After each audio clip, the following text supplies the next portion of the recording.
Have you ever just stopped and wondered, what actually makes me me? Why are you the way you are? Outgoing, or maybe a little shy? Super organized, or maybe more of a creative mess? It's probably one of the most personal questions we can ask. And it's the exact mystery that personality psychology has been trying to unravel for more than 100 years. So let's really get into it. Why are you the way you are? What are all the different forces that came together to shape the person listening to this right now? Is it your genes, your childhood, the choices you've made? This single question is the launch pad for everything we're about to explore. So, to get on the same page, what even is personality? Well, psychologists see it as that unique and pretty consistent set of traits that influences how you think, feel, and act.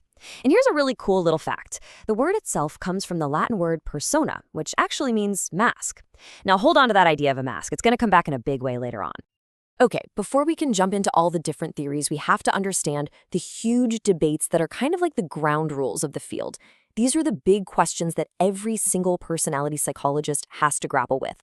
First up, freedom versus determinism. So, are you really the captain of your own ship, consciously steering your life? Or is your behavior actually being determined by things you can't control, like unconscious desires, your environment, or even your own biology? As you'll see, different theories fall on very different sides of this argument. And then there's the big one, the one you've definitely heard of, nature versus nurture. Are you a product of your DNA, born with certain personality traits just locked in from day one? Or are you more like a blank slate, shaped completely by your experiences and your upbringing? Most researchers today don't see it as a simple either-or. It's way more of a complex dance between the two. All right, with those big questions in our back pocket, let's take a tour of the major attempts to explain what makes you tick. We're going to look at 4 of the most powerful and influential theories in the history of psychology. Our first stop is with the one and only Sigmund Freud and his psychoanalytic theory. Now, for Freud, personality wasn't some calm, stable thing. Oh no. It was the messy result of a constant raging battle happening deep, deep down in your unconscious mind. He believed this all came down to a clash between 3 parts of your mind. First, you've got the id, that's your primal, impulsive side that wants what it wants right now. Then there's the superego, that's your inner moral compass, the little voice telling you what you should do. And stuck right in the middle is the poor ego, the referee just trying to find a realistic compromise between the two. For Freud, your personality is basically the outcome of this never-ending negotiation. Now, let's pivot to a totally different way of thinking. Trait theory basically throws out the idea of all these hidden conflicts. Instead, it sees personality as a collection of stable, measurable ingredients. It's a much more straightforward, data-driven way of looking at who we are. Today, the most popular and widely accepted model is what we call the Big Five. The idea is actually pretty simple. Every person's personality is just a unique blend of 5 core traits. And these weren't just pulled out of thin air. They came from decades of research analyzing the actual words we use to describe each other. Think of it like a sound mixing board in a recording studio. Everyone has sliders for openness, conscientiousness, extroversion, agreeableness, and neuroticism. Your unique personality profile is just where your sliders happen to be set. But hang on, what if personality isn't just something we have inside of us? Social cognitive theory makes a powerful argument that it's also something we learn. And how do we learn it? Well, mostly by observing and imitating the people all around us. The classic proof of this is Albert Bandura's famous Bobo Doll experiment. So he had one group of kids watch a video of an adult just wailing on this inflatable doll, hitting it, kicking it, yelling at it. And the result? It was pretty shocking. When those same kids were later put in a room with the same doll, they copied the aggressive behavior almost perfectly. It was a huge aha moment, showing we learn how to act just by watching.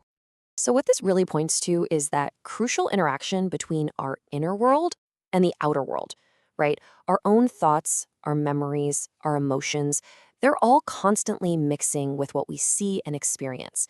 And that's what really shapes our behavior and, over time, our personality. So after the, let's say, pessimism of Freud and the more mechanical feel of some other theories, humanistic psychology showed up like a breath of fresh air. It offered this really optimistic vision. It sees personality not as some fixed product, but as a lifelong journey toward becoming our best selves. A psychologist named Abraham Maslow was fascinated by people he considered to be self-actualizing. People really living up to their fullest potential. And he noticed they tended to share some common traits, things like a deep sense of awe about life, a focus on solving problems, an acceptance of what is, and a kind, gentle sense of humor. For humanists, this is really the goal of personality development.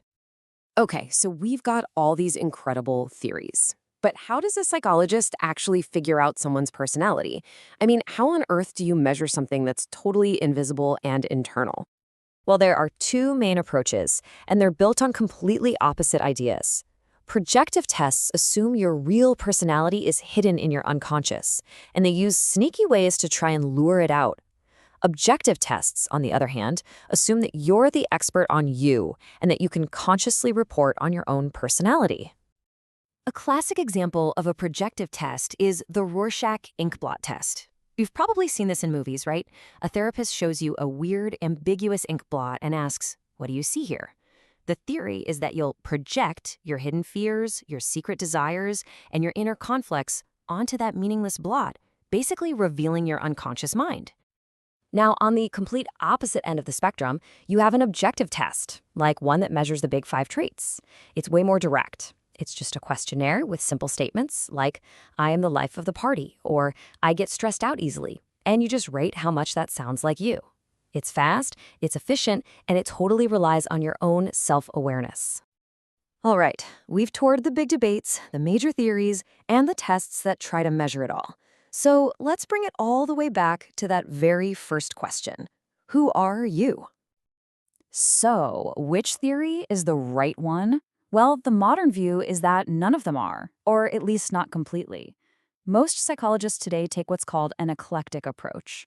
They recognize that you're probably a product of your inner conflicts, and your measurable traits, and your learned behaviors, and your personal drive for growth, all at the same time.